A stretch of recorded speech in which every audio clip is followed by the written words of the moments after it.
Salam. Mövzumuz qədim Roma. Roma dövləti Apeni yarımadasında yaranmışdı. Yəni bu ərazidə. Yunanlılar Apeni yarımadasının cənubunu İtaliya adlandırmışlar. İtaliya onların dilində buzovlar ölkəsi deməkdir. Apeni yarımadasında bir çox tayfa və xalqlar yaşayırdı. Eradan əvvəl 1-ci minilliyin əvvəlində yarımadanın ən çox inkişaf etmiş tayfası Etrusklar idi. Yarımadanın mərkəzində Latın tayfası yaşayırdı. Eradan əvvəl 753-cü ildə Roma şəhərinin əsası qoyuldu. Roma təqvimi də elə bu vaxtdan başlayır. Rəvayətə görə Roma şəhərinin əsasını Romul və Rem qardaşları qoymuşdu. Tiber çayının sahilində əsası qoyulan bu şəhər Romulun adı ilə Roma adlandırılmışdı.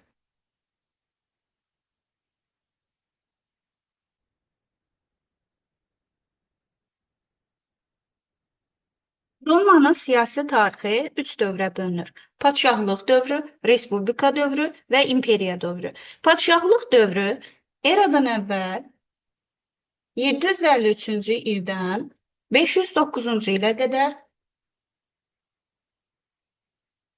respublika dövrü eradan əvvəl 509-cu ildən eradan əvvəl 27-ci ilə qədər, İmperiya dövrü isə eradan əvvəl 27-ci ildən bizim eranın 395-ci ilinə qədər davam etmişdir. Padşahlıq dövrü eradan əvvəl dedik 753-cü ildən başladı. Yəni Roma şəhərinin yaranmasından başlayaraq 509-a qədər davam etdi. 753-cü il, eradan əvvəl 753-cü il, həmçinin Roma təqviminin başlandığı ildir. Erkən dövrdə Roma əhalisi iki hissəyə bölünmüşdü. Padşahlıq dövründə patrisilər və plebeylər.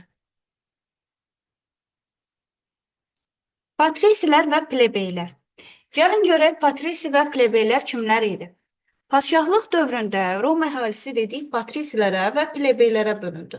Patrisilər Romanın ən qədim əhalisinin nəslindən idilər. Romanın hakim təbəqəsini təşkil edirdilər. Onlar fəxr edirdilər ki, şəhərin əsasını ata-babaları qoyub. Torpaq sahələri və otlaqlar patrisilərə məxsus olub. Və patrisilərin Ağsaqqallar Şurası var idi. Ağsaqqallar Şurası isə Senat adlanırdı. Senat üzvü olan senatorlar öz sıralarından bir nəfər də ömürlük padşah seçirdilər. Yəni, patrisilərin sırasından bir nəfər ömürlük padşah seçilirdi. Plebeylər kimlər idi? Plebeylər Romaya başqa yerlərdən köçüb gələnlərin nəsilləri idi. Onlar orduda xidmət edirdilər. Plebeylərə torpaq pay verilmirdi. Varlıların torpağını icarəyə götürən plebeylər məhsulun yarısını onlara verirdilər.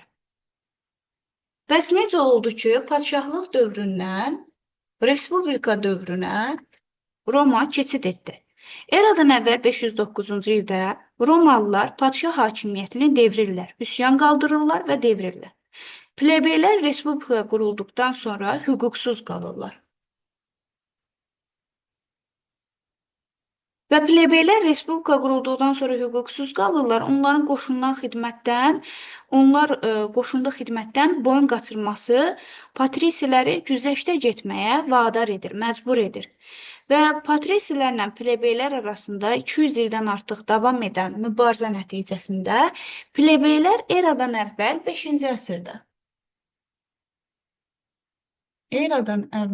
5-ci əsrdə 5-ci əsrin əvvəllərində hər il özləri üçün müdafiəçi olan xalq tribunları seçmək hüququ əldə edirlər. Eradan əvvəl 3-cü əsrdə isə Romanın tam hüquqlu vətəndaşı olurlar.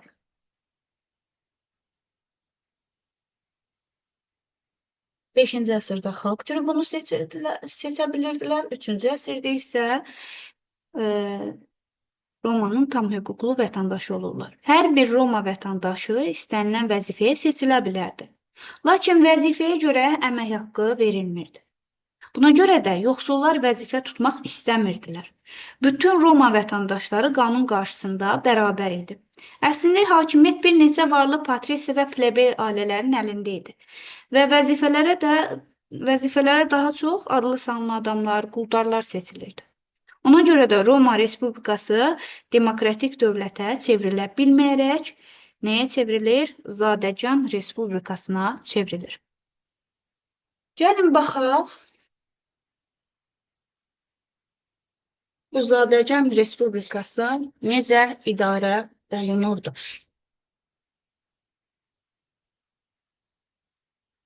Deməli, Respublikanın idarə etmə sistemində xalq yığıncağı var idi.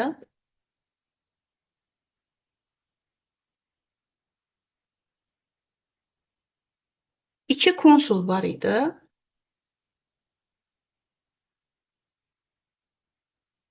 Senat var idi. Və tribun var idi. Xalq yığıncağı nə işə baxırdı? Hər il patrisilərin içərisindən 2 konsul seçirdi. Xalq yığıncağı 2 konsulu seçirdi. Senatın hazırladığı qərarlarda səs verirdi. Senatın hazırladığı qərarlara səs verirdi. Bəs bu 2 konsul nə işə baxırdı? 2 konsul bir il ərzində seçilirdilər və Romanı idarə edirdilər. Müharibə vaxtı ordunun rəhbəri olurdular. Əminamanlıq dövründə də bütün məsələləri senatla məsləhətləşməli idilər. Bəs yaxşı, senat nə işə baxırdı? Senat Respublika dövründə səlahiyyətləri daha da artır, daxili-xarici siyasətə rəhbərlik edir, maliyyə işlərinə baxır, müharibə sülh məsələlərini həll edir. Yəni, müharibə, sülh, maliyyə, daxili-xarici siyasət hər birinə rəhbərlik edən senat idi. Respublika dövründə də səlahiyyətləri daha da artmışdı. Tribun nə işə baxırdı? Dedik ki, eradan əvvəl 5-ci əsrin əvvəllərində plebeylər qələbə qazanırlar və hər il özləri üçün xalq müdafiəçisi olan xalq tribunları seçmə hüququ əldə edirlər. Tribun konsulların və senatın plebeylərə aid hər hansı bir qərarını ləğv edə bilərdi. Bunun üçün də o, veto, qadağan edirəm deməyi kifayət idi. Tribunun öldürülməsi Romada ən ağır cinayət hesab edilirdi. Deməli, Roma Respublikasının idarə etmə sistemindən danışdıq. Xalq yığıncağı, 2 konsul, senat və tribun haqqında məlumat verdim. Romada hüquqdan danışaq. Romada hüquq necə idi?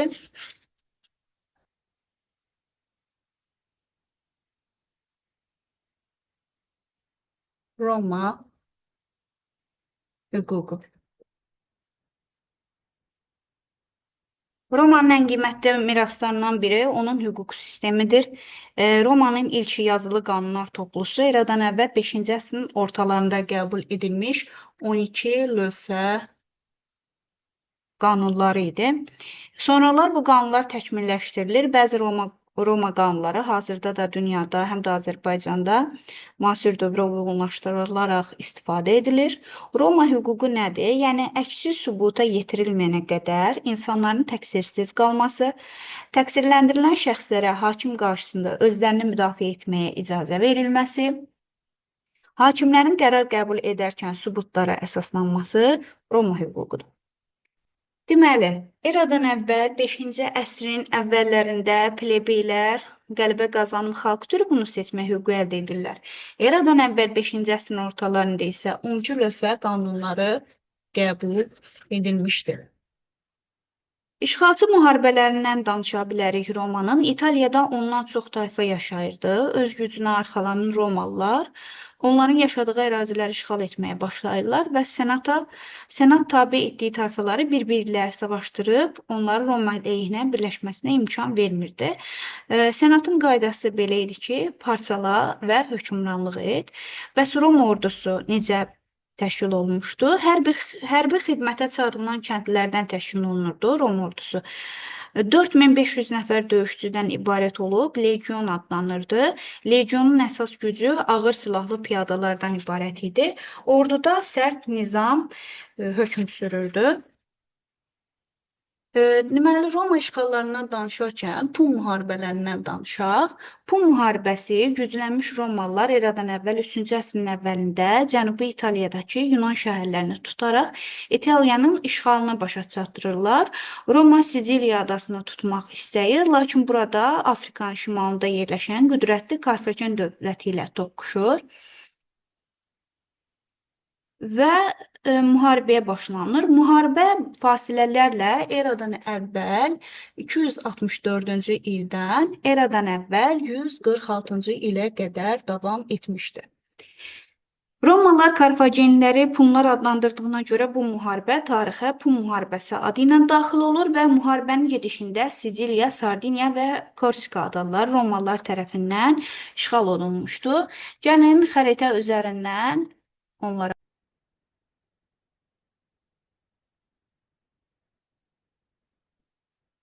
Siciliya adası, Sardiniya adası və Korsika adası. Karfagen isə bu ərazidə yerləşirdi. Xəritə üzərində göstərim. Dedim ki, yerin biləsiz. Eradan əvvəl 264-dən 146-cı ilə qədər bu müharibəsi davam etmişdi. Müharibənin nəticəsində nə olur? Karfagen şəhəri dağıdılır. Senatın qərarı ilə Romanın əyaləti elan edilir. Aralıq dənizin qərb sahilləri Romanın hakimiyyəti altına düşür. Və eradan əvvəl 2-ci əsrdə Roma Aralıq dənizin şərq sahilləri uğrunda mübarizə aparır. Şərqə tərəf irəliləyən Romalılar deməli Suriya Selevkilər padşahlığını məğlub edib Kiçik Asiyadakı torpaqları ələ keçirir. Suriya ərazisi, Kiçik Asiya ərazisi. Bu qələbə Balkan yarımadasını da işğal etmək üçün Romalılara yol açır. Balkan ərazisi də bu ərazidir. Cənubunda bilirik ki, Yunanistan yerləşir. Şimalında isə Makedoniya ərazisi yerləşir. Balkan yarımadasını işğal etmək üçün Romalılara yol açılır və Makedoniya falanqası ilə döyüşdə Roma legionları qalib gəlir. Makedoniyanı işğal edən Romalılar eradan əvvəl 146-cı ildə də Yunanistanı tabe edirlər. Roma Aralıq dəniz hövzəsində ən qüdrətli dövlət olur və işğal olunmuş ərazilər canişinlər idarə edilir. Qalib gəlmiş sərkərdəni isə Senat triumfla təltif edir. Triumf nə idi? Triumf qalib gələn sərkərdənin öz qoşununu başında təntənəli şəkildə Roma şəhərinə daxil olması idi. İşğalçılıq müharibələri nəticəsində Romaya çoxlu qul gətirilmişdi və ağır vergiləri ödəyə bilməyən əyalətlərin sakinləri də qul kimi satılırdı. Aralıq dənizi ölkələrinin hər yerində qul bazarları var idi. Ən böyük qul bazarı isə Egey dənizindəki Delos adasında yerləşirdi. İtaliyanın kənd təsərrüfatında qul əməyindən daha çox istifadə edilirdi. Qulları danışan əmək alətləri adlandırırdılar. Qladiator döyüşləri var idi. Eradan əvvəl 3-cü əsrdən etibarən Romada qladiator döyüşləri keçirilirdi. Çevik və güclü qullara xüsusi həbsxana məktəbləri silah işlətməyi öyrədir. Həbsxanada, yəni məktəblərdə silah işlətməyi öyrədirdilər. Bir-birlərinə vuruşmağa məcbur edirdilər. Belə qullara qladiator latınca qılınc deməkdir.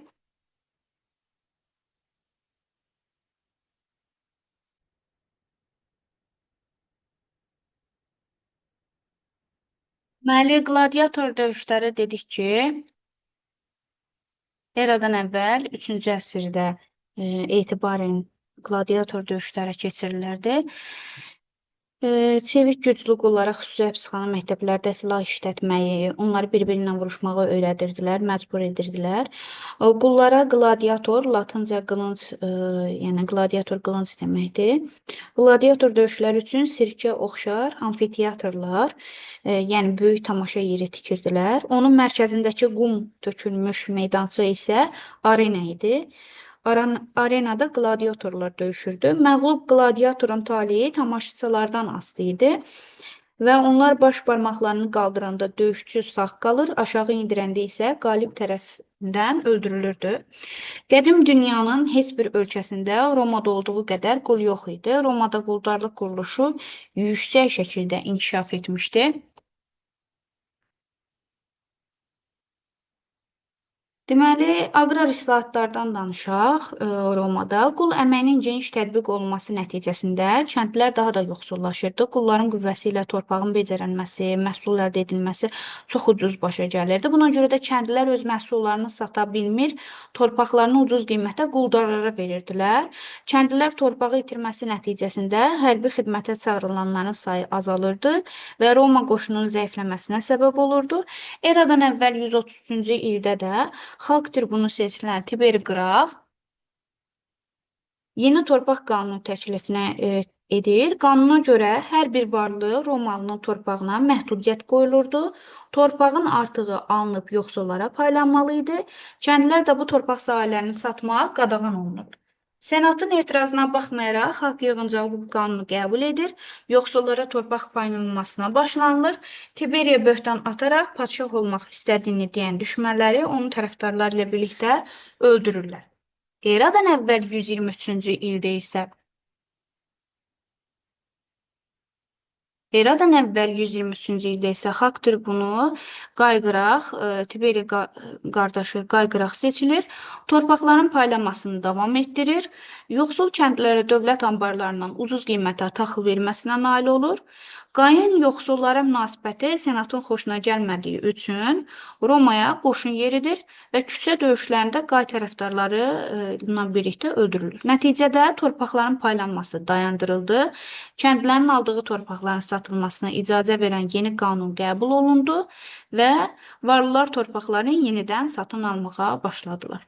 Qıraq qardaşların islahatları İtaliyada kəndlərin var-yoxdan çıxmasını bir müddət dayandırsa da, onun qarşısını tamamilə dayandıra bilmədi.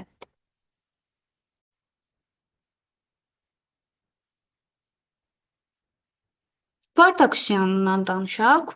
Kapuya şəhərində böyük qladiator məktəbi var idi. Eradan əvvəl 74-cü ildə qullar üsyan qaldırır. 78 nəfər qul qaçaraq Vezuvi dağının zirvəsinə düşərgə salırlar və üsyana ağıl və cəsarətli seçilən, ağlı ilə cəsarəti ilə seçilən Spartak rəhbərlik edirdi. İtaliyanın hər yerindən Spartakın yanına qullar axışıb gəlir və onun ordusunda 10 minlərlə qul var idi. Spartak onları Roma ordusu qaydasında təşkil edib, sərt nizam-intizam yaradır. Üsyançılara qarşı iki konsulun başçılığı ilə göndərilmiş orduları Spartak birləşməsinə imkan vermədən hər ikisini ayrı-ayrılıqda məğlub edir. Belə olduqda da senat üsyançılara qarşı yeni böyük ordu göndərir. Ordunun komandanı Varlı Kras olur. Spartak Siciliya adasına keçmək istəyəndə, lakin dəniz quldarları bunun üçün haqq alsalar da Spartakı aldadırlar. O adaya keçə bilmir və Krasın qoşunu onun geriyə yolunu kəsib üsyançıları tələyə salır.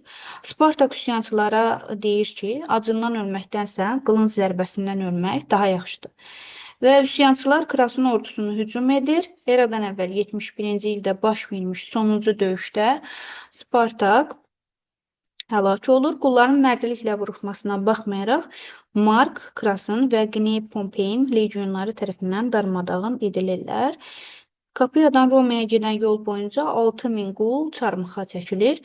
Eradan əvvəl 74-cü ildə başlanan bu üsyan, eradan əvvəl 71-ci ildə başa çatır. Spartak üsyanı məğlubiyyətlə sonlanır.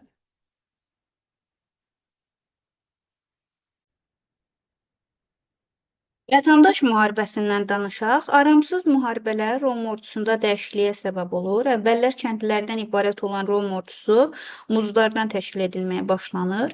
Yeni üsulla toplanılan ordu Roma dövlətinə deyil, sərkərdələrə sədaqət and içir.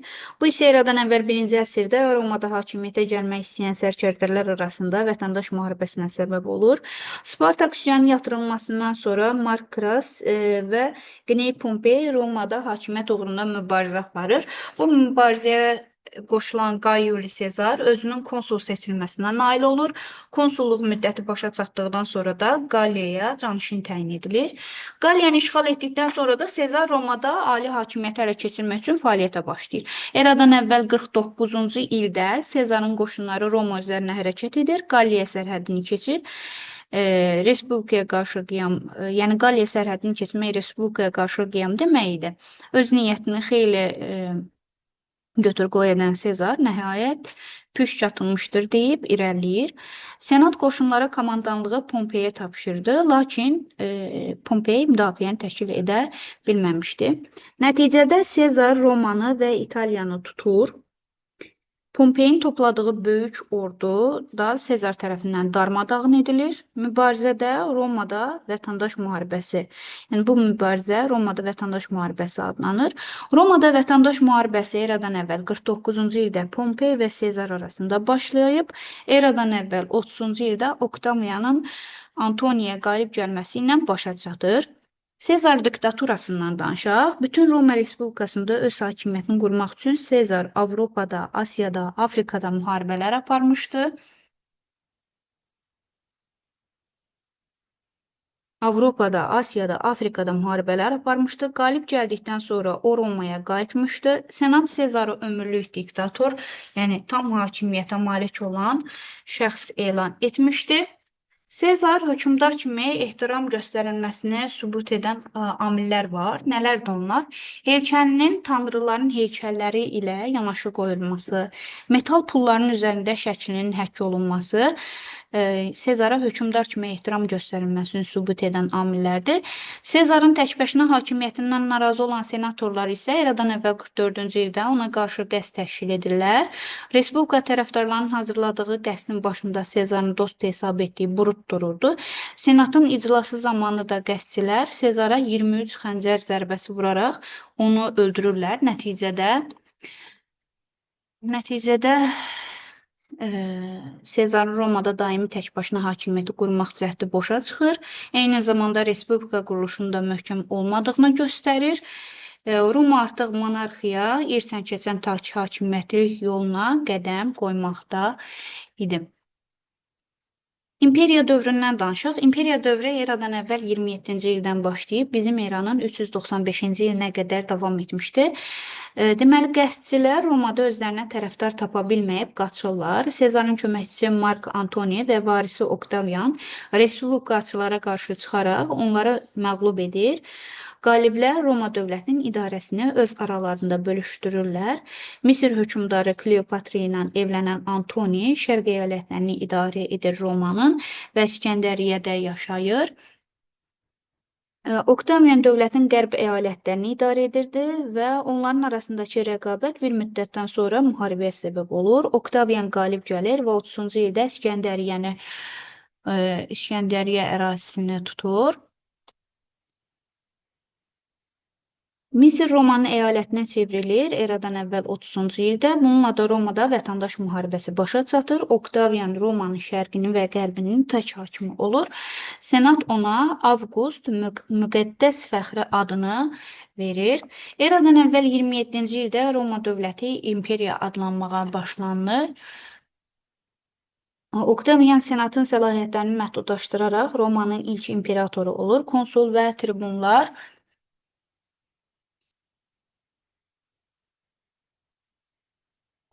tribunlar Oktavianın əmrlərini sözsüz yerinə yetirirdilər. Yalnız onun təyin etdiyi adamlar senator ola bilərdi. Oktavian Avqustun qoyduğu idarə etmə qaydası ölümündən sonra da saxlanılır. Romanı imperatorlar ya da hakimiyyətə varisliklə yaxud qoşunun köməyi ilə ələ keçirilmiş şəxslər idarə edirdilər. Romada respublika vəzifələri saxlamış olsa da əslində monarxiya qurulmuşdu. İmperiyanın qurulması Romanın hökmdarlığı daha da möhkəmləndirir. İmperatorların apardığı işğalçı müharibələr nəticəsində Romanın ərazisi daha da genişlənirdi. Eramızın 1-2 əsrlərində imperiya öz qüdrətinin zirvəsinə çatır. Mark Trayan dövründən danışaq. Mark Trayan kim idi? 115-117-ci illərdə Asiyaya yürüş etmişdi. Mesopotamiya ərazisini Kiçik Asiyadakı Kilikya ərazisini, Kiçik Asiyanın Kilikya ərazisini, Ərəbistan yarımadası aşağıda yerləşir. Bir çox əraziləri işğal etmişdi. Parfiyanın paytaxt şəhəri Ktesifonu tutsa da Parfiyanın fəthini başa çatdıra bilməmişdi. Baş vermiş üsyanları onu geri qayıtmağa məcbur edir. Trayanın yürüşləri Romanın son işğalçı müharibələri idi. Trayan Adriatik dənizinin Dunay çayına dək Qara dəniz sahillərində işğal edir. Dunay çay sahillərində qələbələri ilə Mark Trayan şöhrət qazanmışdı. Deməli,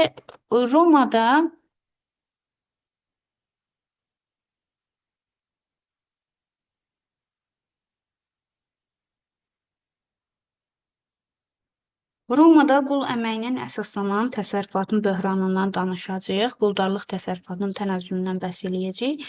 Romalılar elmi biliklərin inkişafı nəticəsində su dəyirmanları tikməyi öyrənmişdilər. Cavahanlı, kotan və öküzlə hərəkətə gətirilən biçin alətləri ixtira etmişdilər. Lakin bu qiymətli əmək alətləri qullara etibar etmirdilər. Öz sahibinə nifrət bəsləyən qullar işləməyə məcbur etməyə, qaçmalarına yol verməmək üçün çoxlu nəzarətçi saxlamaq lazım gəlirdi və 2-3-cü əsrdə quldarlıq texnikanın inkişafını ləngidirdi, kənd təsərrüfatını tənəzzülə doğru aparırdı.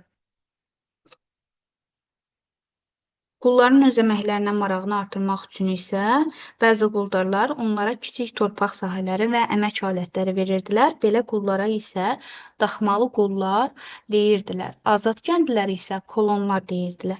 Daxmalı qullar daxma tikə və ailə qura bilərdilər. Əldə etdiyi məhsulun bir hissəsini sahibinə verməli idi.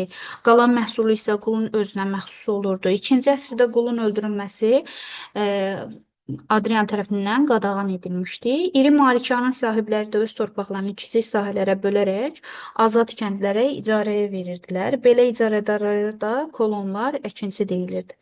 Kolonlar torpaq sahibinə icarə haqqı verdikdən sonra qalan məhsulunu özünə götürürdülər. Qullara nisbətən daha yaxşı işləyirdilər. Deməli, daxmalı qulla kolonun oxşar cəhəti odur ki, əldə etdiyi məhsulun bir hissəsini özünə götürməyidir. Bunların fərqi nədir? Daxmalı qul quldur, asılıdır. Kolon isə azad əkinçidir, azad kəndlidir. İmperiyanın parçalanmasından danışaq, Roma imperiyasının parçalanması. Deməli, 3-cü əsrdən başlayan daxili ixtişaşlardır, xarici hücumlardır, iqtisadiyyata mənfi təsir edir və müharibələr epidemiya nəticəsində əhalinin sayı azalır, vergi gəlirinə mənfi təsir göstərir. İmperator Konstantin Romanı sevmirdi və nadir hallarda orada olurdu. O paytaxtı şərqə köçürməyə qərarı alır. Deməli, 330-cu ildə paytaxtı qədim Yunan şəhəri Vizantiya köçürdür. Yeni paytaxt Konstantipol adlandırılır.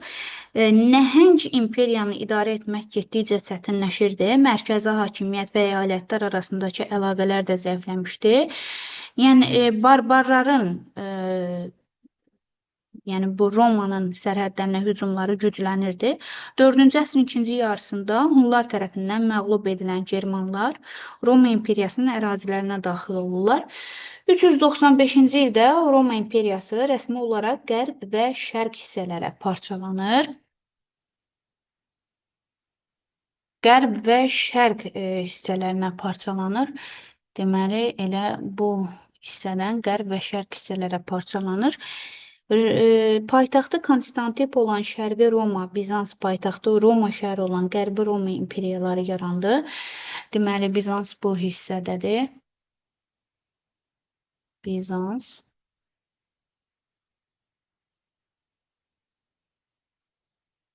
Bizans Şərqi Roma deməkdir. Qərbi Roma isə bu ərazi idi. Şərqi Roma imperiyası Balkan yarımadası, Misir və Romanın Asiyadakı torpaqları daxil idi. Qərbi Roma hakimiyyəti altında isə İtaliya, Avropa və Afrikanın qərb vilayətləri qalır. Qərbi Roma imperiyasının süqutu necə olur bəs? İmperiyanın bölüşdürülməsi hər iki dövlətin qüvvələri zəiflədir. Deməli, 5-ci əsrin əvvəllərində German tayfaları olan Qotlar, Vandallar Romaya hücum edib talan edirlər. 5-ci əsrin ortalarında isə Hunlar Romaya hücum edirlər. Hunlar Roma qapılarına çatanda Roma papası sülh danışıqları aparmaq üçün Hun hökmdarı Attilanın düşərgəsindən gəlir. Attillaya deyir ki, səni salamlayıram, Allahın bəlası. Roma papası bildirir ki, Attilanın bütün şərtlərini qəbul edir. Tək ki, Attila şəhərə daxil olmasın. Attila bu təklifi qəbul edib geri çəkilir. Vandallar Afrikadan İtaliyaya keçib Romanı asanlıqla tutub qarət edirlər. Minlərlə Romalılar öldürülür və qul edilir. Deməli, onların törətdiyi dağıntılar, Vandaların törətdiyi dağıntılar o qədər dəhşətli idi ki, aradan əsrlər keçməsinə baxmayaraq, indi də belə hərəkət edənlərə, maddi-mənəvi dəyərləri məhv edən şəxslərə Vandal adı verilir. Nəhayət, 476-cı ildə German tayfalarının birinin başçısı, sonuncu imperator taxtdan salınır. Qərbi Roma imperiyası süqut edir 476-cı ildə. İmperiyanın süqutu ilə Qərbi Avropada quldarlıq quruluşu dağılır. Buna görə də Qərbi Roma imperiyasının süqut etdiyi il Avropada qədim dünya tarixi başa çatır.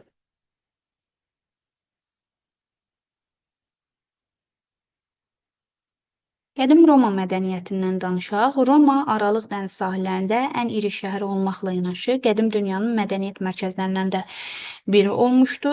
Yunanların və Romalıların mədəniyyəti antik mədəniyyət adlandırırlar və bu mədəniyyət Aralıq dənizi ölkələrində geniş yayılmış, başqa ölkələrə də təsir göstərmişdi. Antik mədəniyyət Avropa ölkələrindən mədəni inkişaf üçün əsas olmuşdu. Memarlıqda, deməli, Romalılar memarlıqda sütunlar və düzbucaqlı binalar kimi Yunan üslubları ilə yanaşı tağ, sərdabə və günbəz kimi əyri xətlərə əsaslanan formalardan da istifadə edirdilər. Betondan istifadə yeni memarlıq formaları ilə birlikdə nəhəng binalar tikməyə imkan verirdi. Roma memarlığı üçün zəfər tağları, Kolizey amfiteatrı, Zəfər tağları, Kolizey amfiteatrı, Panteon və Trayan sütunları səciyyəvi idi. Romalıların mühəndislik bacarıqları yolların, körpülərin və su kəmərlərinin tikintisinə imkan verirdi. Romalılar imperiya ərazisində geniş yol şəbəkəsi qurmuşdular. İmperatorlar paytaxtı şöhrətləndirmək üçün şəhərin forum mərkəzi meydanı, forum mərkəzi meydan deməkdir. Şəhərin mərkəzi meydanın forum adlanan hissəsindən ətrafına abidələr ucaldırdılar, möhtəşəm məbədlər, ictimai binalar tikdirirdilər. Əzəmətli binalarından biri də Kolizey amfiteatrında qladiator döyüşləri keçirilir və teatr tamaşaları göstərilirdi. Panteon bütün tanrıların məbədi. Panteonda isə şəhərin ən gözəl abidələrindən biri idi. İmperator Mark Trayanın şərəfinə Romada təqribən 40 metr hündürlüyündə sütun ucaldılmışdı. Sütunun üzərindəki relyefdə qabarıq təsvir, relyef yəni qabarıq təsvir deməkdir. Sütunun üzərindəki relyefdə imperatorun hərbi uğurları təsvir olunmuş, zirvəsində isə heykəli qoyulmuşdu.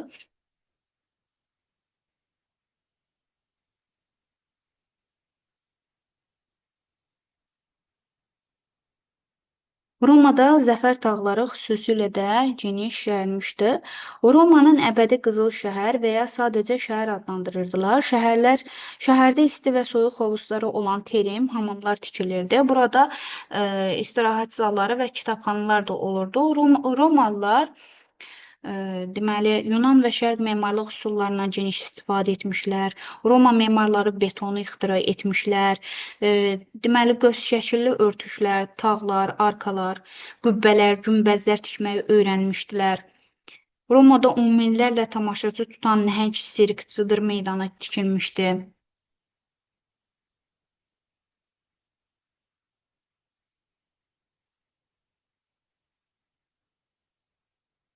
Romada deməli at yarışları keçirilirdi, Sirk Cıdır meydanında at yarışları keçirilirdi. Heykəltaraşlar öz Yunan müəllimlərini ötüb keçmişdilər. Roma heykəlləri insanın həm xarici görünüşünü dəqiq təsvir edir, həm də onun xarakterini açıb göstərirdi.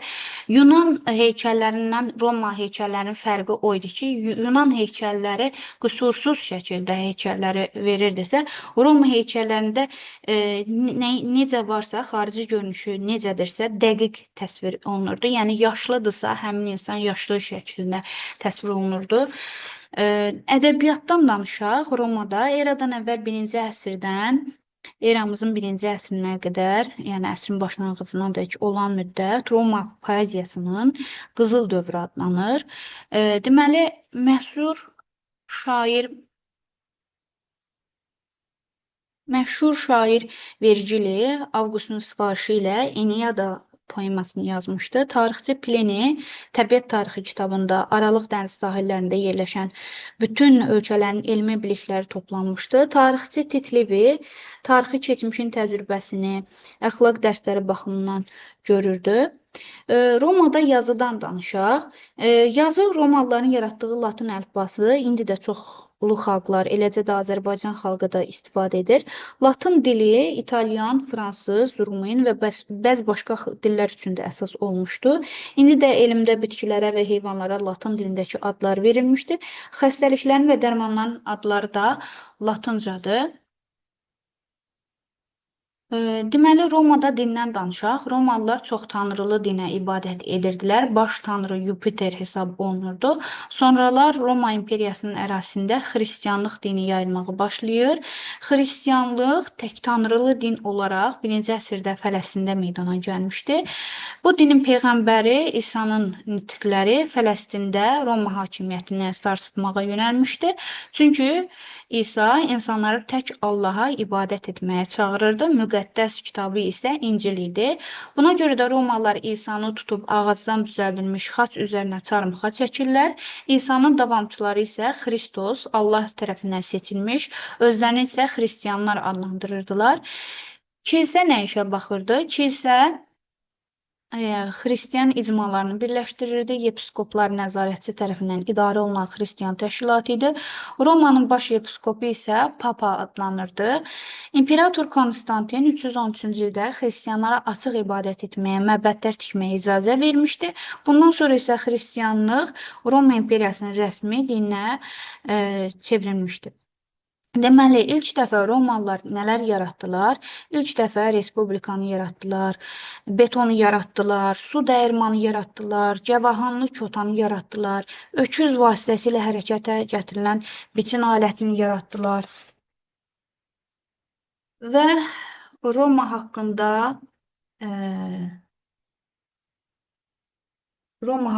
məlumat bu qədər. Xronologiyasına da toxunmaq istəyirəm. Deməli, Romada padşahlıq dövrünün başlanması dedik nə vaxtdan etibarən oldu? Eradan əvvəl 753-cü ildən başladı. Romada dedik, padşahlıq dövrünün başlaması eradan əvvəl 753-cü ildə olmuşdu. Romada respublika dövrünün başlanması eradan əvvəl 509-cu ildə olmuşdu. 753-cü ildən həmçinin Roma təqvimi hesablanır. Romada Pun müharibəsinin baş verməsi eradan əvvəl 264-146-cı illəri əhatə edir. Eradan əvvəl 146-cı illəri əhatə edir. Romanın Kartfagen, Makedoniya və Yunanistanı işğal etməsi eradan əvvəl 146-cı ildə olmuşdu. Tiber və Qay qardaşlarının torpaq islahatı keçirilməsi eradan əvvəl 133-cü ildə Tiberi, 123-cü ildə isə qardaşı Qay qıraq tərəfindən islahat keçirilmişdi. Eradan əvvəl deməli neçənci ildə Spartak üsyanı oldu? 74-71-ci ildə olmuşdu və yatırılmışdı. Romada vətəndaş müharibəsi dedik nə vaxt oldu? Romada vətəndaş müharibəsi eradan əvvəl 49-cu ildən başlayıb, eradan əvvəl 30-cu ilə qədər davam etmişdi. Romanın Misri işğal etməsinə vaxt olmuşdu. Eradan əvvəl 30-cu ildə Misri işğal etmişdi.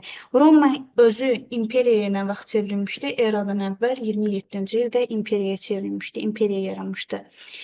Mark Trayanın Mesopotamiyanı, Ərəbistan yarımadasını, Kilikiyanı və Parfiyanı paytaxtı Ktesifonu işğal etməsi neçənci illərdə olmuşdu? 115, 117-ci illərdə olmuşdu. Artıq burada eradan əvvəl sözü yoxdur. Bizim erada olan hadisədir. Xristianlığı Romada rəsmi din elan olunması nə vaxt olmuşdu? 313-cü ildə olmuşdu. Roma imperiyasının paytaxtı Konstantipol olması, Vizantiya köçürülməsi nə vaxt olmuşdu? 330-cu ildə olmuşdu. Roma imperiyasının parçalanması nə vaxt olmuşdu? 395-ci ildə olmuşdu. Qərbi Roma imperiyasının süqut etməsi nə vaxt idi? 476-cı ildə olmuşdu. Bu da Romanın xronologiyası. Roma haqqında məlumat bu qədər. İnşallah ki, mövzu izahını bəyənərsiniz. Mövzu izahı ilə əlaqədar suallarınız olarsa, şərhlərdə qeyd etməyi unutmayın. Əməyə hörmət olaraq, zəhmətə hörmət olaraq like etməyi və kanala abunə olmağı, həmin bu video izahı ətrafınızla paylaşmağı unutmayın. Növbəti video izahları çəkib paylaşmada görüşərik.